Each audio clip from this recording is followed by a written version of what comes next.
It is recording as of now. Thank you. All right. Good evening, everybody. Hi. We are delighted tonight to have Rabbi Claudio Kogan, who is a most unusual rabbi. He is from Argentina. He is a medical doctor. He is a moil. He is a rabbi. He is the head of, I believe, bioethics. I don't know if I said that right, for a Baptist hospital. They have a hospital chain throughout South Florida, 13 hospitals. And he helps patients and their families decide the very difficult decisions that could come up, end of life, all kinds of things. And we're just very, very happy to have him here with us tonight. So I hope I did a decent introduction. I have to tell you, I met Rabbi Kogan through a congregant, an unusual congregant of ours. Is a great guy, Scott Hahn. Maybe some of you know him. Scott was an FBI agent for 25 years. He was a naval officer, and he met Rabbi Kogan when they had a memorial program for the 2 FBI agents that were killed 2 years ago. And Rabbi Kogan showed up where he was the chaplain for the FBI down here. And Scott told me about him, and Scott said, in all the time he's been in the FBI, they never had a Jewish chaplain. So he became friends with the rabbi, and we've met a few times for breakfast, and he's just the most interesting man. So I give you Rabbi Kogan. Well, thank you, Manny, for Cantor Manny Silver, for the introduction. I promise I will not sing as well as you. And you are the Hollywood star in the temple. So let me, I can say a blessing of starting to study, and the custom that we say. The blessing is Baruch atah Adonai Eloheinu melech haolam asher kitshanu b'mitzvotav betzivanu la'asok b'divrei Torah. And this means, blessed you God, Lord of the universe, who creator of the universe, who inspire us to study, to discuss, and to talk about Torah. So the Torah I'd like to present to you today, and hopefully technology will help us, is, let me see if I have to do share screen.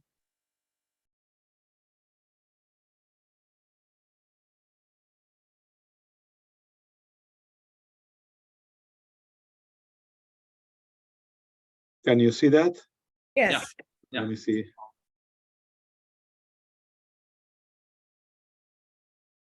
Can you see that? Yes.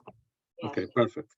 So I wrote some of your names, so I'm sorry if I know it's Barbara, Dodi, Sharon, Betsy, Juliet, Marilyn, John, Ruth, Cantor Silver, and I cannot see the rest, but I'd like to acknowledge all of you, and this is one of the difficulties when we have sessions virtually, that we cannot see everybody, but I'd like to reach all of you and to speak about a topic that I dedicated my life. And as the Cantor said, I am a rabbi. I am a medical doctor. I am an ethicist. And, and just briefly about my story. I grew up in Argentina. I wish to say China, but it's Argentina. And hopefully by my words, you can try to understand a little bit. And hopefully there will be no miscommunication for accent. But I'm bringing that because there, the custom was that there is a rabbinical school that a rabbi from New York created in around in the 70s, actually 62. He came from New York to Argentina. His name was Rabbi Marshall Meir, Zichron Libracha, of blessed memory, who had the idea, the dream, that every single rabbi will be, of course, to study to become a rabbi, but will have another profession. And some of my colleagues that study there were, psychologists, businessmen, lawyers. There are a couple of 2 or 3 rabbis, doctors, but we'll have another career to see the world in a different way. That's why I grew up with that mentality. And then in 1999, I came to the States to study at the Hebrew Union College, Institute of Religion in Cincinnati, when I became ordained as a rabbi there. And I had the chance to study at the University of Pennsylvania, Xavier University, where I did a Master of Education. My congregation, my first pulpit was in New Jersey, and I did Master of Medical Ethics at the University of Pennsylvania. And then I was at the congregation in Connecticut. I served the Yale community in an ethics capacity, and then Texas, the same in a congregation at the University of Texas, and finally here in Miami, where I wanted to become and to come. So here I am. I'm bringing all of that to the Jewish and non-Jewish world, and to be able to, to address all the necessities of not only the Jewish population, but the non-Jewish population as well. So let's see. So today I will try to define what is bioethics, because sometimes I say, what is that? And it's not the Chinese food, nothing related to, but it's important. It's a field that I all hope that people will, be interested to demonstrate some cases. I'm not sure if we will be able to accomplish all of that. I like to have 45 minutes of presentation and then a time to discussion. So I'm going to show cases. I'm going to bring some sources for everybody to understand, and then to have discussion. So what is bioethics, abortion, and genetic engineering is kind of what I will try to accomplish. And I tell you that the last time I did this for a congregation, they took me for more than an hour, and so I learned that it's very ambitious for me, but we'll see. I will be sticking because I like questions from you. So about 6:45, I will stop and we'll receive questions. So briefly, this term of bioethics was introduced in the 70s by Byron Rosaler Porter for a study aiming at ensuring the preservation of the biosphere. It was later used to refer to a study of the ethical issues arising from healthcare. But if you ask me in a nutshell, what is bioethics? Is the combination between medical ethics and, medicine and ethics. Medicine and ethics in the way of bringing the medicine to a field that every day we discover new technologies. Last week I was in the hospital and I personally learned about a new robot called Da Vinci, and that robot performs surgeries from hernias to myomas to to any small surgeries. I am a model, and I said, hopefully that will not be circumcisions, not yet there, but this is a robot that is operated inside the hospital, and very, very soon that robot will be operated outside, which means that if you could be here in Florida and a surgeon from, let's say, from the UK will be having the surgery on you. So this is what we are going as a brief, big example where medicine and ethics, touch regarding issues of communication with doctors and patients, issues of misunderstanding, issues of how we do whatever we have to do, and of course, end of life, because even Moses, and we wish when somebody, his or her birthday comes, we wish until 120. For those who know Yiddish, but we know that the reality is that we will not arrive there yet, but we all want to live as much longer we can. And remember that Moses, when the time came, he pledged to God to not go until God said, I'm sorry, it's time for you to go. So, as I said, the new areas, science and technological developments brought, different questions that we didn't have yesterday. And I want to say yesterday, I'm talking about not just a month ago, I'm talking about 1,000 years ago. And what we do when we have in a tradition something that, we don't know, we have to explore what our sources will tell and teach us. So some people say, okay, why we need that? So because we need to justify, we have to explain new behaviors, and we have to speak about science and health professional, okay, and to behave better. There is unfortunately some studies and some scientific things that happen that, we realize that, we cannot, we need, kind of a field that foresee. As an example, I'm not sure if you're familiar with the Tuskegee syphilis experiment that happened in America, in which a population of 600, African American had, when, study from about 30, 40 years, in which, they had syphilis, and there was knowing the cure of penicillin for syphilis. Half of those were treated, half of them were not.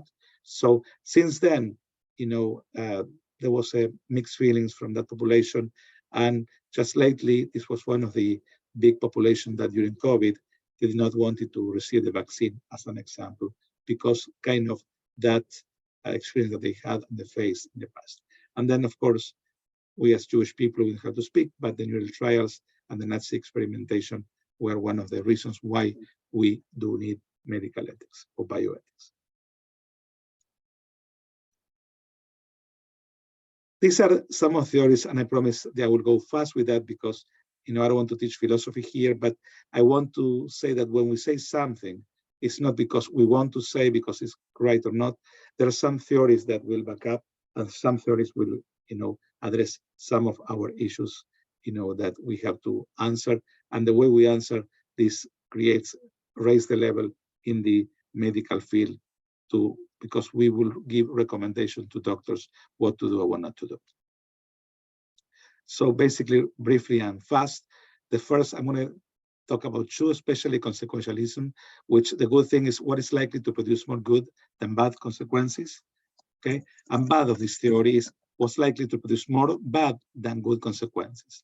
And one of the big examples is utilitarianism. Good is what produces the greatest utility for greatest number. In a nutshell, COVID time, there was 2 patients and they were in need of a respirator, and we have only 1 respirator. Who is receiving that respirator?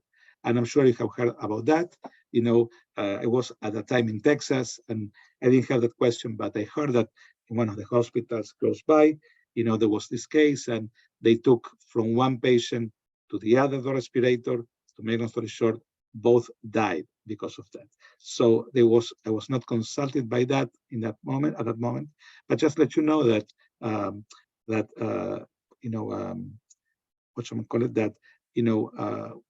this is one of the reasons why we need medical ethics.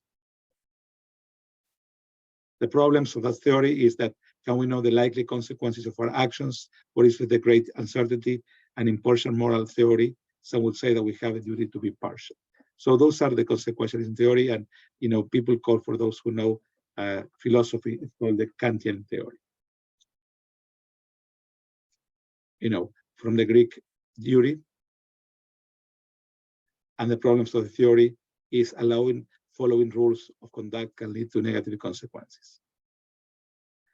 And the 4 moral principles that we use in this field is called autonomy, beneficence, non-maleficence, and justice. Autonomy is free will, which means every patient has the will to decide what he or she wants for her health or end of life.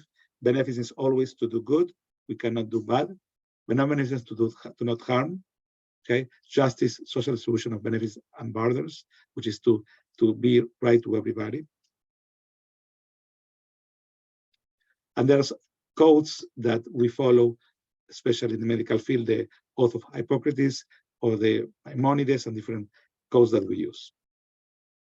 Some of the historical topics are abortion, contraception, kidney dialysis machine, organ transplant, IVF, cloning, genetic engineering.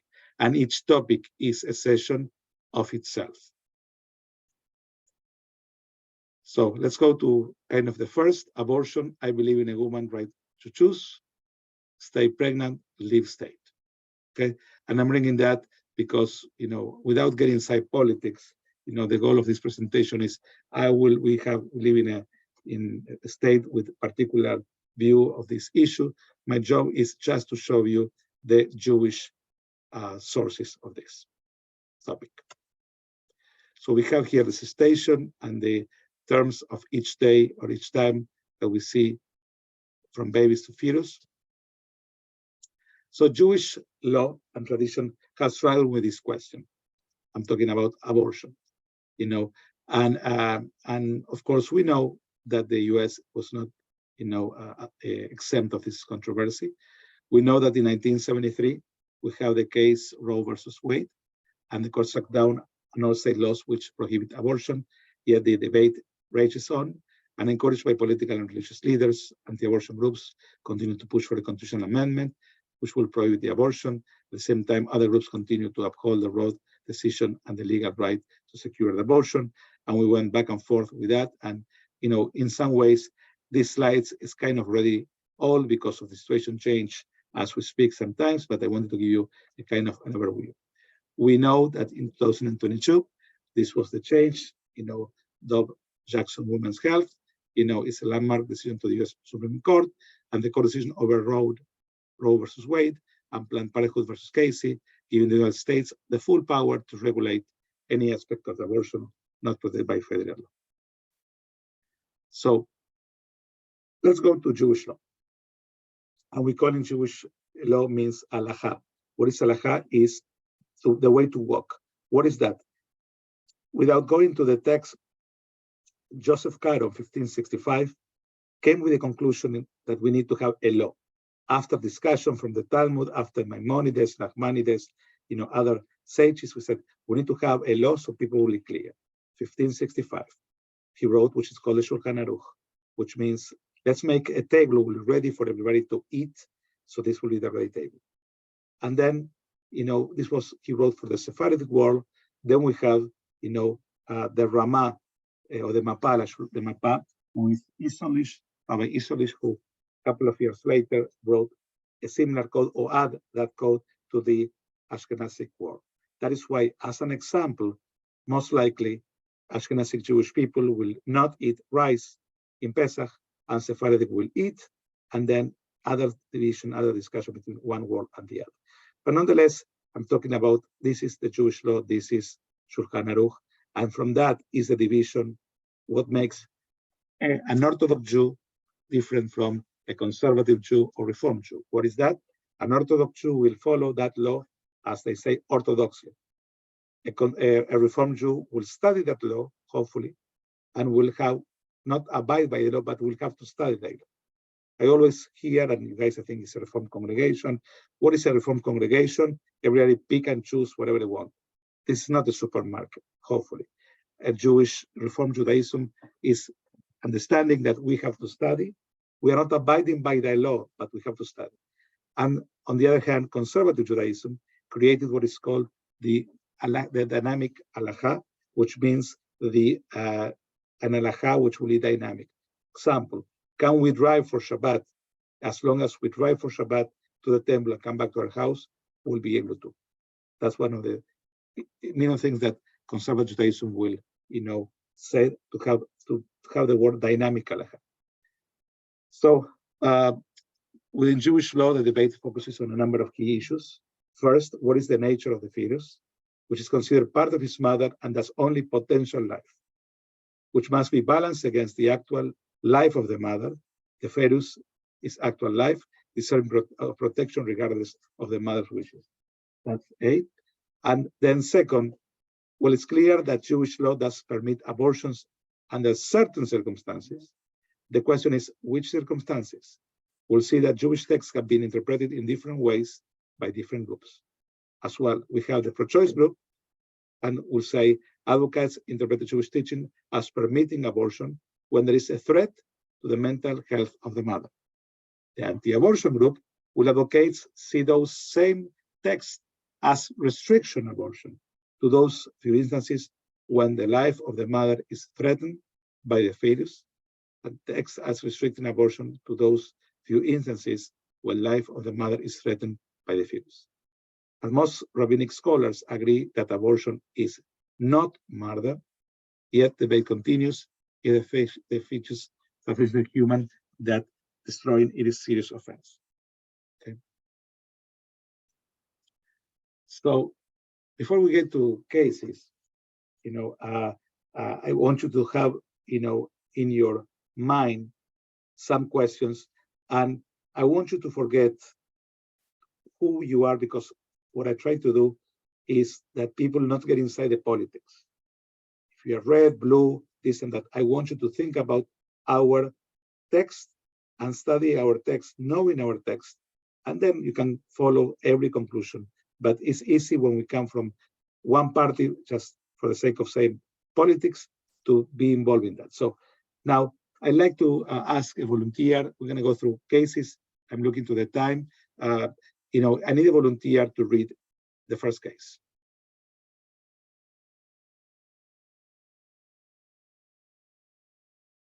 You want me? I can read the first one. Thank you. And Anne is 41, married to a wealthy architect. She had two miscarriages when she was first married, but is now the mother of 3 healthy children. She is 4 weeks pregnant. Although she loves children, Anne is worried that her age and medical history may pose serious problems for her, as well as for the fetus. She is leaning towards having an abortion. That she already has 3 children is an additional factor. Clear case number 1. Thank you, Barbara. Case number 2. Another volunteer.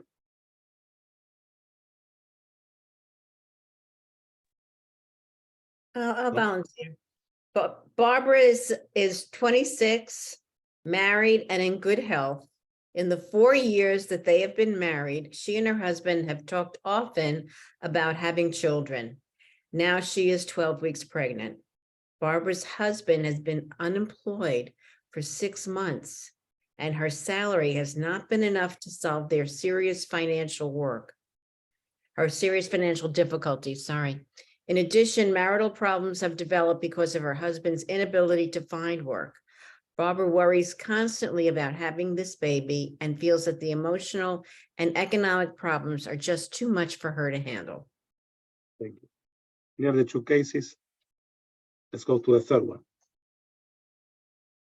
Another volunteer. I'll read. Connie is 24 and has been married for a little over a year. Both she and her husband are PhD candidates at a prestigious Western university. Their work has been so outstanding that their advisor has already spoken to them about joining. Sorry.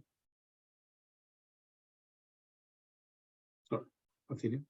About joining the faculty upon completion of their doctoral degrees. As specialists in their field of study, they have bright futures ahead of them, and they are excited about the possibilities. Connie is pregnant with an 8-week-old fetus. She and her husband would eventually like to have a child, but they have both decided that at this point, it would put a damper on their ambitious work and study schedules. To Connie, having an abortion is no big deal. She already had an abortion during her 2nd year in college. Here are those 3 cases. Those 3 cases could be contemporaries to us. Cases like that you probably have heard. Cases like that, are kind of what we may face. So let's move on. So we're going to approach, what I usually do when I meet groups is I ask them to read each case and to think about these are the sources that we learn in our tradition about the topic, and to the exercise that we do, which is read the cases and find some sources that will be in favor or be against the cases. The first one, taken from Exodus. He that fatally strikes a man shall be put to death. And we arrive to the Torah. We read the Torah, and I usually encourage people to read in Hebrew the Torah because sometimes some languages or some words could be different. And I usually say, an example, the big example is Ain tachat Ain, Shin tachat Shin, which is an eye for an eye, a tooth for a tooth. That will go strictly from the Torah. We have to kill somebody who kills somebody. And that is not how our sages understood the source. They try to explain, they try to,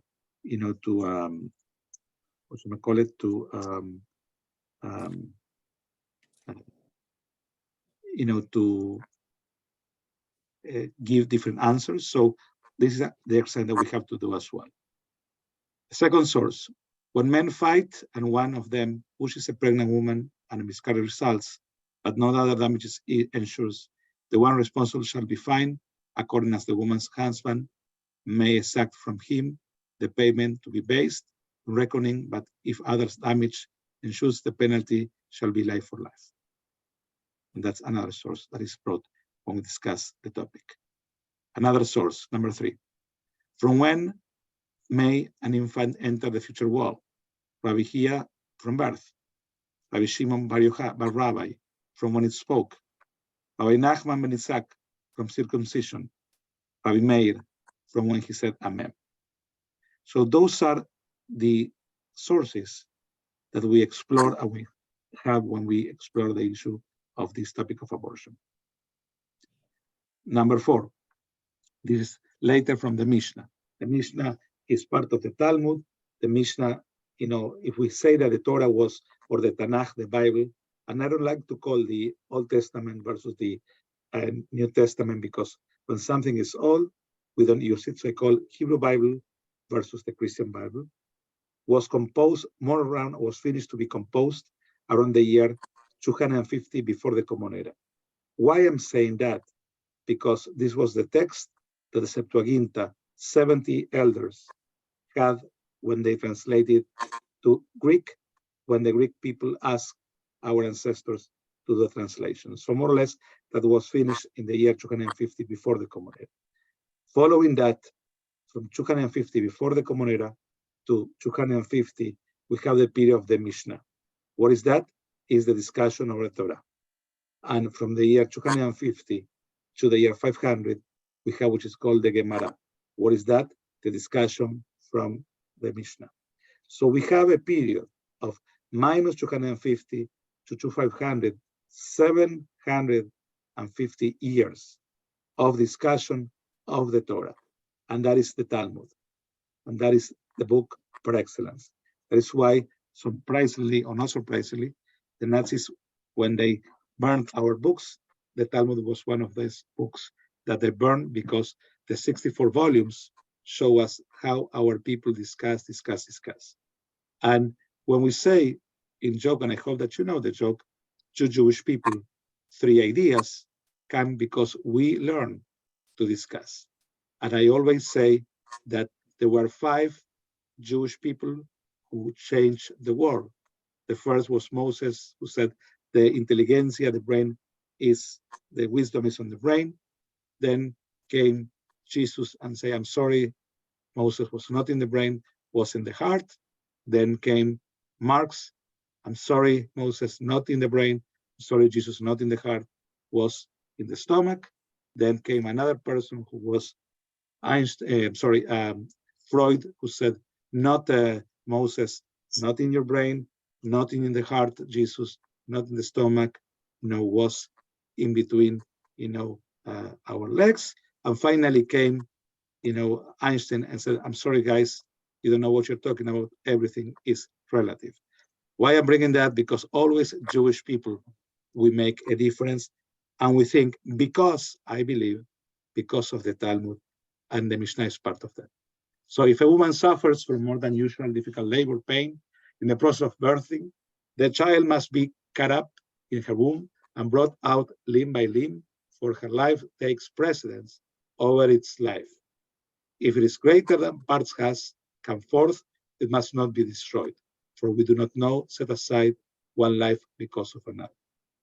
And then Maimonides, 1135, 1204, he wrote the Mishneh Torah, and he wrote, accordingly to our sages, rule that if a woman suffers difficult labor in the process of birthing, it is permitted to cut up the fetus in her womb, whether by drugs or by surgery, because it is like one who is pursuing after her to kill her. But if it brings forth its head, it must not be harmed, for we do not set aside one life because of another. So that is Maimonides later. Later, the Sanhedrin, in an argument between Rabbi Huna, Rabbi Hizda claims that the fetus is a pursuer and should be considered as a threat to the mother, like any pursuer. Yet Rabbi Huna disagrees, claiming that the fetus is not a real pursuer. The Talmud concludes that the fetus is not a pursuer and that any threat to the mother's life is an act of God and not the intentional action of the fetus. Later, Rashi, 11th century, in commenting on the above passage, Rashi, which was 11th century, as long as it has not emerged into the light of the world, it's not a human life, a nefesh, and it's therefore permissible to take its life in order to save the life of its mother. And this is one of the biggest, sources that our sages will cite, and one of the biggest sources that is brought to the table when discussed, the notion of the subject of abortion. So what I usually do in this case is, having those sources. In this first case that I think Barbara shared with us, should Anne terminate the pregnancy? Yes, no. And I asked the people to have the cases, actually the sources. You don't have it, so it's hard for us to judge, but I ask everybody to focus on our sources to make a judgment, not just because one is right or one is wrong, which source you pick. The same is with Barbara, the same is with Connie. In all of the cases, should Barbara terminate the pregnancy? Yes or not, and why we discuss, and what was the easiest to make and why, and which decision was the most difficult, and why.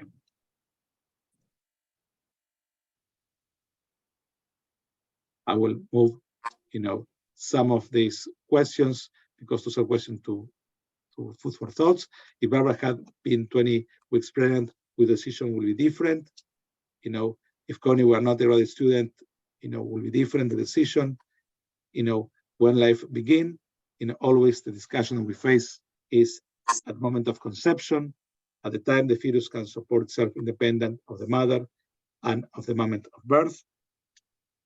If a doctor does not believe in abortion, does he or she have the right to refuse to perform the procedure? So those are questions that I usually ask people to think about, and those are very important questions. Some people feel that the father of an unborn child has a right to refuse to allow the mother to have abortion. Others say that he has not right at all, and that is solely the woman's decision. Still others say that the husband should have a voice, not a veto. Tay-Sachs fetal disease is found primarily in children of Jewish descent. The test, the amniocentesis, can now determine if an unborn baby is affected by these genetic cases, and should parents abort on an unborn child who will have the disease? Why or why not? In your view, what defects in an unborn child justify abortion if discovered mental retardation, abscess of limbs, deafness, blindness, incurable disease, and we have to explain the answers. And amniocentesis can also be used to reveal the sex of the fetus. Do you think it's the right of the parents to abort it, or the fetus is not the desired sex? Those are questions that we analyze when we talk about this issue.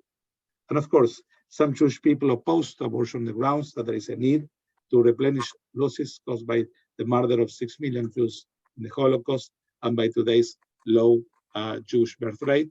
And do we agree or not in that way of thinking as well? So, I usually go through, another topic, and we are now 6:40.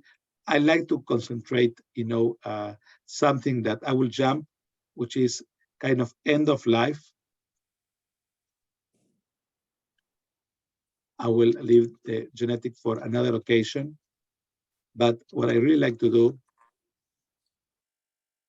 and I use the same technique, showing like that, showing, the reason, a topic analyzed.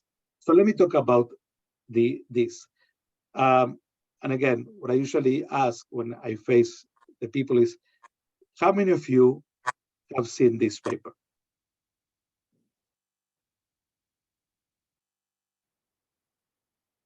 It's hard to see because I am seeing my presentation, so I don't know if the one that I like to make.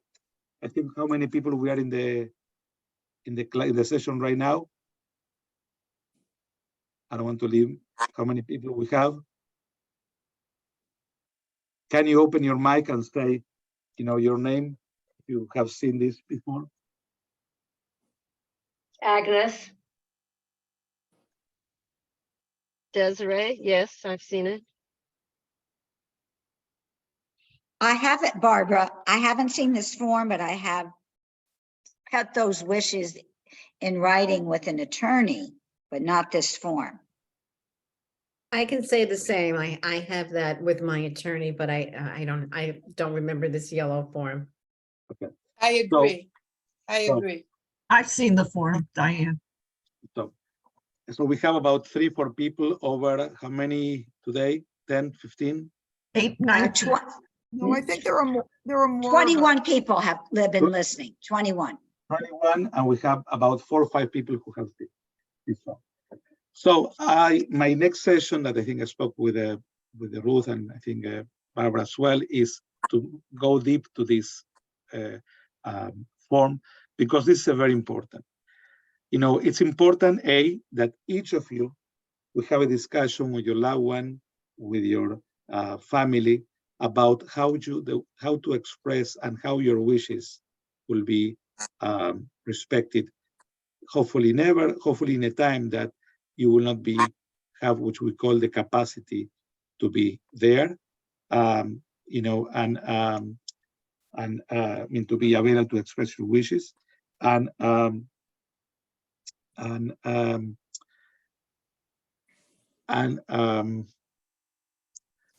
because if you don't do so, usually headaches will start for the family, for the medical team that will take care of you, for, you know, the way that you will be treated. That's A. So the first thing is to express your wishes to the loved one. If you like to move forward, is to go to an attorney and to proceed to do which is called the living will and durable power of attorney. The living will is basically and roughly a mechanism in which you express your wishes, and the durable power of attorney is much more a medical kind of form that will be concentrated if the medical decisions you like to do. But much more, what you see right now, it's called the DNR, or the Donor State Order, issued by the state of Florida, which is if something happened and the paramedics come to our house, to your house, they may look for, usually this is placed for those who had it in the refrigerator, so that they see that and they bring that to the hospital. And this, in some ways, for those who, if you are in a stage that is end of life and you don't want to be resuscitated, they will respect your wishes. If you do not have that, this may cause, you know, that the medical team will ask the loved ones, do you remember what your loved one wanted to do if in the state that, you know, she or he doesn't have the capacity to say, to express, and they will ask that. And I usually encourage to, you know, in order to know the answer, to be able to, you know, to have the conversation with the loved one when he or she has the capacity. So that's, if there is a homework for this session, is to have that conversation with the people that are around you. Rabbi, Yes. this form itself was created in order that we be able to carry that lower portion in our wallets or with us, the way we Correct. do organ donor, Correct. Yes. as exactly. opposed to what we may have at home or with lawyers, right? Exactly. And now that I'm going to close and I'm going to answer that part, it's an important question. I try to define the bioethics. I try to explain some of the tools by theories that we use. I try to bring briefly to the case, you know, we talk about abortion, we didn't speak about genetic engineer, because I like to open the ground for discussion and to talk about, but yes, the answer was that. Again, that part, you know, we use it and we need a signature of 2 physicians in order to respect, and that will be considered, you know, what you decide to be done in case you want to be not resuscitated. And usually I said, basically, in situation that we are an end of life, okay, or a stage of life. We have cases if a person is, let's say, 80 years old and he or she is in good health, you know, and you know, our job is to do the best for his or her recovery. But we are talking about a stage, you know, I had today a case of, you know, a 40 years old person with a stage 4 of terminal cancer, and the family wanted to continue, you know, doing, you know, I have to stop, you know, the the medical community and said, you know, it's time to, you know, to let it go, and we have to be careful that we do our job as well. I'm trying now to stop the presentation. Here we are. So I have all of you in front of me. So I try to accomplish in this time, as I promised, a time for us to be explored and exposed to what we call, or it's called bioethics, which is a big field. And in today's world, philosophers are part of that. Of course, doctors, of course, psychologists, nurses, clergy, and people that are interested in this subject, which is basically how medicine come together with with the technologies and the answer we have to give to today's world.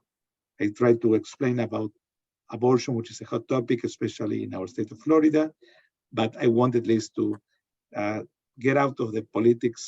And if we are Democrat or if you're Republican, our job as Jewish people is to study our text. And always there's going to be gray areas. And sometimes there's a principle in the Talmud which says, Aharim Rabim Leatot, we have to follow the majority, but always the minority has an important part in this, something to say. And now we have about 15 minutes for Q&A, and I welcome questions, comments from your side. Well, Rabbi Claudio Kogan, I'm fascinated that the example that you started with was of the dilemma of who would get the resuscitation device for two patients. That was the most interesting example. And because they shared it, they both died. And that structure is really an intriguing way of looking at your whole topic of bioethics.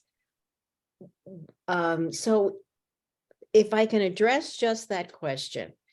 So what would be the way in which doctors would then say a patient is his age, his contribution to society? I mean, what would be the criteria for saving one patient over another? Well, we have to go case by case. When we talk about COVID, it was a pandemic, which was a very special situation. Even though I always laugh when I heard that people use Purell and they wash their fruits and they do different things, because sometimes we live in a time of what I will call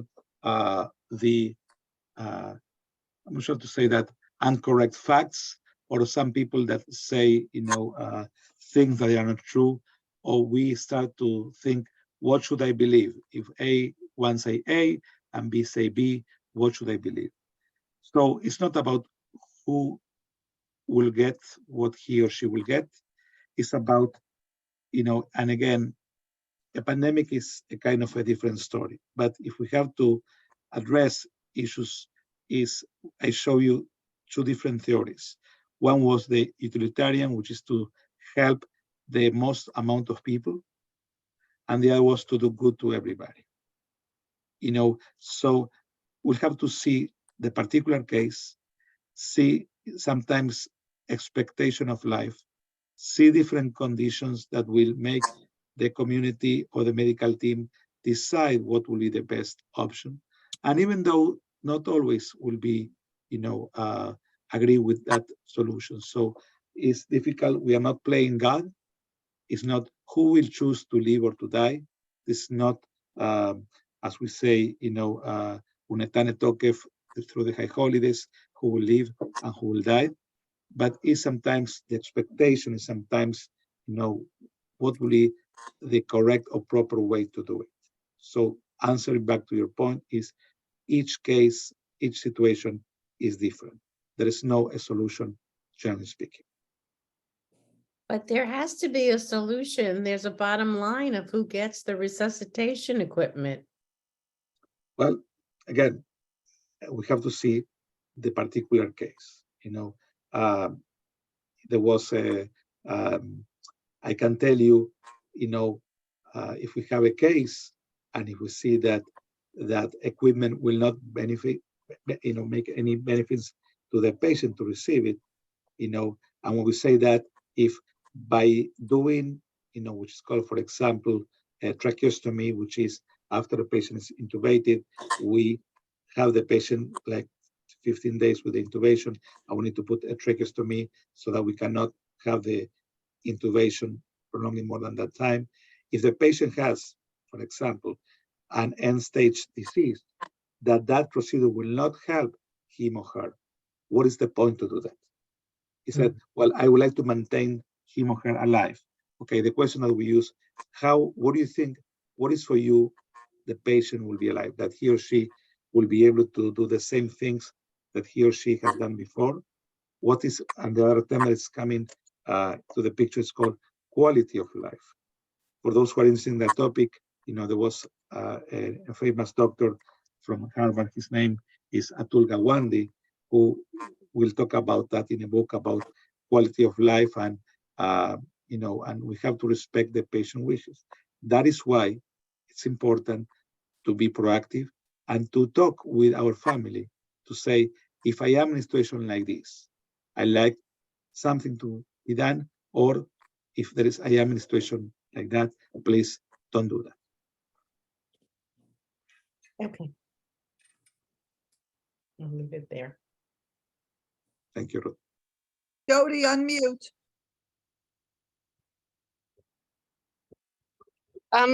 Thank you. I didn't know we were muted.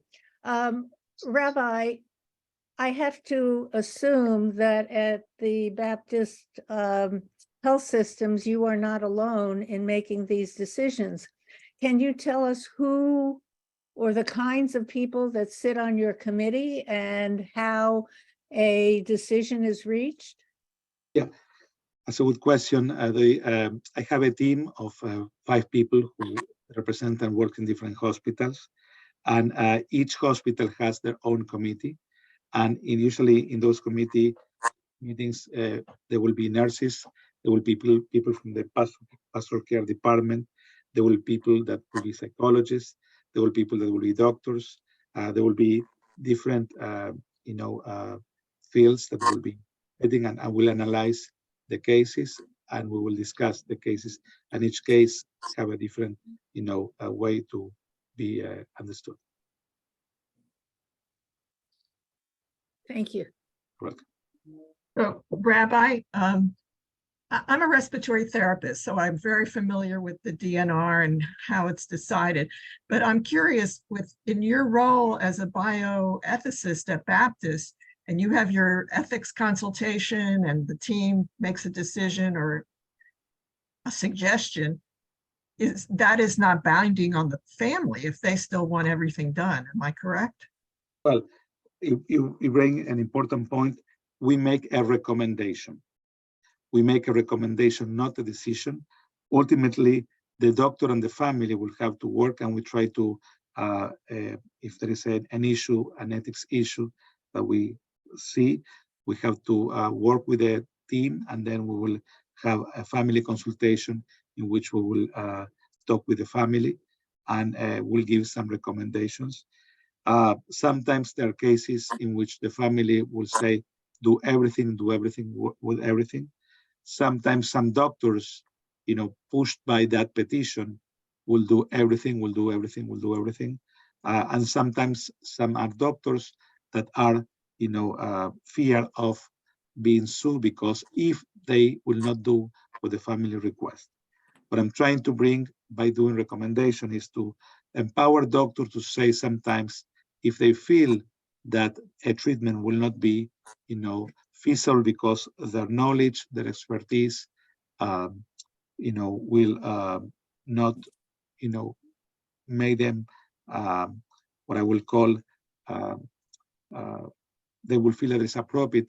I will ask them just to be careful and not do. Ultimately, they will be the one who will decide to follow the family decisions or not. I call professional autonomy, which is the limit in which they have to bide and say where they will continue, they will not. And sometimes families want to push and want to maintain the loved ones, and sometimes families doesn't let the loved one to go because they feel that a miracle will happen. In those cases as well, I usually said I do believe miracles, but it's important to understand that if we continue and maintaining the patient with a tracheostomy or for long like that, we are not let God intervene. And sometimes what we are doing is using artificial method to maintain and prolonging what eventually will come, which is the death moment.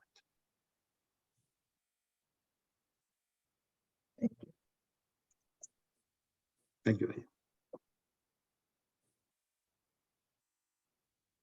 Hi, Rabbi.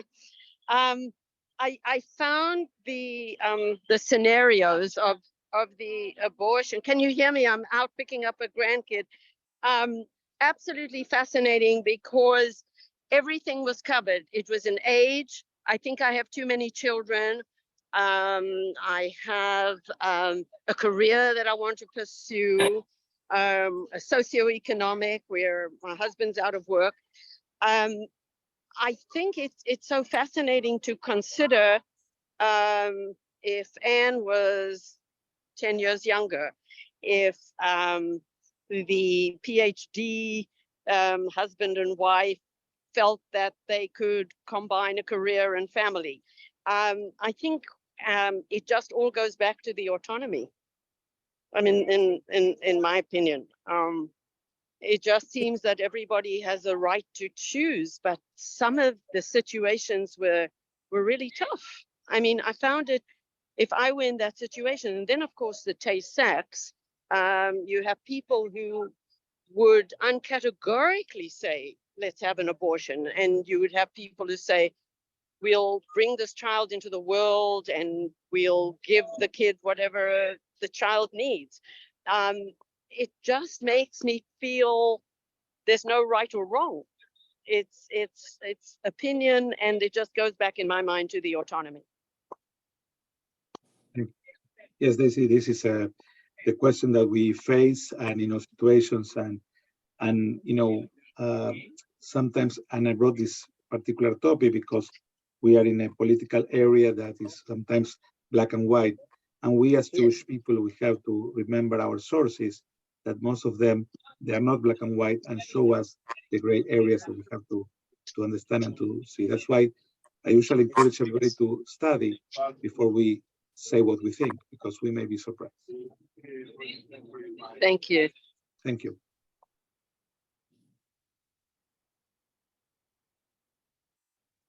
Ruth, Okay, I did listen, I do respect what Desi just said, and I do hear what you say, but there was a wonderful sermon from Rabbi Tufts when the laws changed, and he said from the pulpit, we as Jews are okay with abortion. So from that point on, it was a situation of separation of church and state. And if you're Christian and you're listening to the bioethics, then they're representing you. But if you're Jewish, they're not representing you at all. And this is a very personal decision. Have you ever met anybody who's had a child who was compromised, that whether they want that child or not is that person's decision? I have no right to be in that decision. I am not in that world. I feel uncomfortable by even judging anybody in that decision. So for me, if we divert the argument and say, look, this is an argument about separation of church, the church, not religion and state, but the church and state, how dare they tell me what to do? How dare they? Yep, I hear you clearly. That's why I wanted to show the cases. And most, just to hear my feelings when I face like that is, and this is not about Baptist, it's about Rabbi Kogan. I do believe that life starts when the baby is out completely from the womb of the mother. And I do believe that before, at least what is called its potential life, which has a different status, a different concept, and the concept of the neshama, the soul, place when the baby is out. In the Talmud will bring the idea of 40 days near water. And that is why in Israel, for example, as probably you may know, there are, every family, to the best of my knowledge, has by the state covered 3, infertility procedures in case that they cannot have children, understanding the importance of the situation. So generally speaking, and I said generally speaking because as I said before, to Jewish people, 3 ideas. If people ask me, what is the Jewish understanding of the abortion, generally speaking, I will cite what Rashi said, that the baby is considered alive after the baby is born. And of course, what is before is called potential life. But we have to be careful in the last moment of the pregnancy, and always we give precedence to the life of the mother, and sometimes, some procedures can hurt the mother. So first, before the baby is born, the mother take precedence, and then when the baby is out, the baby is considered a human being. Again, these are my thoughts, as I said at the beginning, as Rabbi Kogan. This may not be the philosophy of Baptist, the health system, and in this case, by omitting I know that it's recorded, I like to share my position, my views, which may not be the same as the institution that I represent.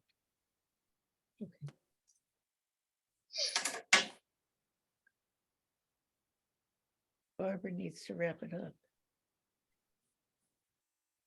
So, as I said, I'd like to thank all of you for your attention. I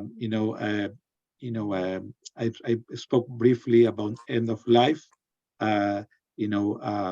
When there is a time, I usually like to have a conversation with the congregation, which I do in some congregation that they are willing to welcome the idea, to show different instances and how to fill some of the papers that are important, and to start conversations with families, because I see frequently cases.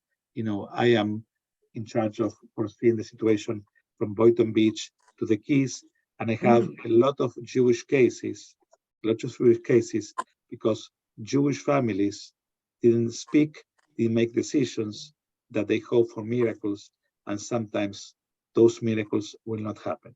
So my capacity as a rabbi, as a doctor, anesthetist, I have to talk almost when there is disagreement and problems with the family, and I wish to have those before. That's why I welcome your attention, because those topics are real. Those topics may happen when we are not, expecting them, and I want to have, and I welcome, as I said to some of you I spoke before, the possibility of meeting you face to face and Yes. to have a conversation. Rabbi, there's so much you brought to life here. I think we even just need a little personal time to digest it. But I do think that we will certainly respect anyone who would like to get back together with you, either as a group or personally. And if they would, you'd have to send, let's say, an email to me, which I do not have to repeat to anyone else, but just saying, yes, I would like to hear from Rabbi Kogan personally, or I would like to meet with him about the forms, and we will try 100% to make this happen for you with him, considering your time and his time, whatever we can do. If we have enough people, perhaps we can do it in person at the temple, or maybe people rather speak to Rabbi Kogan personally. I don't know it, but if you could in some way communicate to me of such desire you have, then we will tell Rabbi Kogan and we will call you back, and, we will just keep it among those that need to be contacted. It won't be a public announcement to other people. Does that sound agreeable to people, that you can send me an email, Of course, I can put out Rabbi Kogan's email if you would want to contact him directly without us, if that's okay, Rabbi Kogan. I prefer to do it in a group, just for time Okay, in a issue. group. Okay, he No. prefers a group. I, And I, if I, you would, the good news is Yes. I live in Aventura, so, Oh, so okay. it's not far away from your congregation, and I'd be Okay. happy, to have So the if chance to people speak with you. who would like to get together with him for more specific, I know I myself right now, I'm saying, I know I filled out papers with an attorney, but I do not believe I've signed any yellow sheet. And now I'm wondering if I should go that next step. That's something I want to know. I think Ruth mentioned similar, but we might have different reasons. So if you want to communicate to me that you would like to have such a meeting, I'm quite sure we can make it happen. Does that sound reasonable to you, Sharon? Oh, absolutely, yes. Yes. So whether you do it today or 3 days from now or next week, whatever, I still will handle it. If you need to think or whatever, I'll be glad to make something happen here. I just think that the topic opens up more topics. There's so much to think about, and it's And quite different than talking to an attorney about it. Quite I gave you a kind of I gave you kind of a taste. There's topics such as organ donation.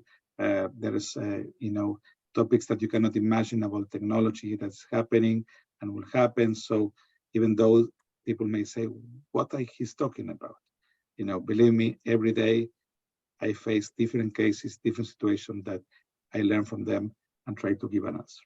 I think Ruth did you want to add something, Ruth? Yes, I think if Rabbi Kogan could send to you a copy of the yellow form of do not resuscitate, and you can then send it to everybody so they can just fill it out and then respond to you once they have it on what they need for a follow-up meeting. Well, I didn't have the chance to speak advanced directive and other things that are in the same. So this is not just one form, there are other forms as well that people need to be aware.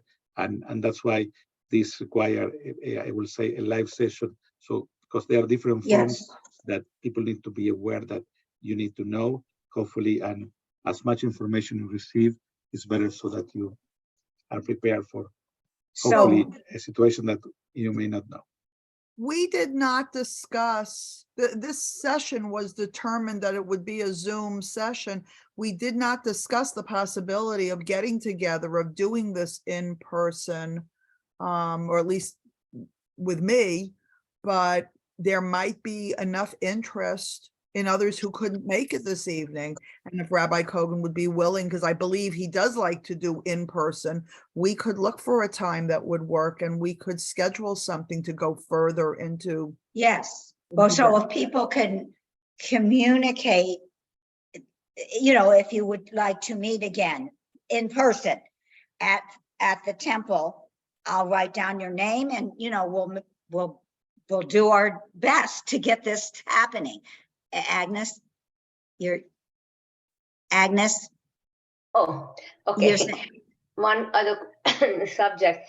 Rabbi Kogan, would you be able to address the subject of assisted suicide, euthanasia, in certain circumstances where, of course, incurable disease and whatever? Would you be able to do that? That is exactly. That is today was a kind of a taste. They usually will add that euthanasia, assisted medical suicide, all of that as well. Yeah. So thank you. It sounds like a second program in person. I think that was what I was suggesting, more than those who are here giving our names and doing it. Just go ahead and plan a second program. Plan something with more specific bullet points. And distribute it out to the community so people maybe have a better idea of what they would be coming to hear and to learn and participate in. Yes. Within, it's already Wednesday, but probably tomorrow I can reach out to Rabbi Kogan and just see, look at our calendar. It might take a few days to check the temple It's calendar. all right. But let's see. Yes, let's just get together another meeting in person and make more people aware. We already know about this now, but there's other people that didn't attend, and maybe in person is a better opportunity for them to ask what they would like to ask. So you'll hear from us about part 2. Thank you, Barbara. I appreciate Let's make that. I appreciate Yes. Cantor Money invitation as well, and all of you, and again, once again, I appreciate your time, and we say in Pirkei Avot, Lo alecha melacha ligmor, which is it's not our duty to finish our job, and we'll say Ela leathil, which means but we need to start. So that's the beginning. Yes. Thank you. Thank you so very much. My Thank you pleasure. all for participating. We'll Thank see you next week, Cantor Manny, if not before. Enter, you're muted. You got it. Okay. Okay. All right. All right. Hope See you next to week. see you all. I'm out, over Rabbi. Shabbat. Thank you. Thank you. Hope to see you My pleasure. Shabbat. Bye-bye, All everybody. right. Bye-bye. Thank you. everybody. Thank you. Night. Okay. Bye-bye. Bye-bye.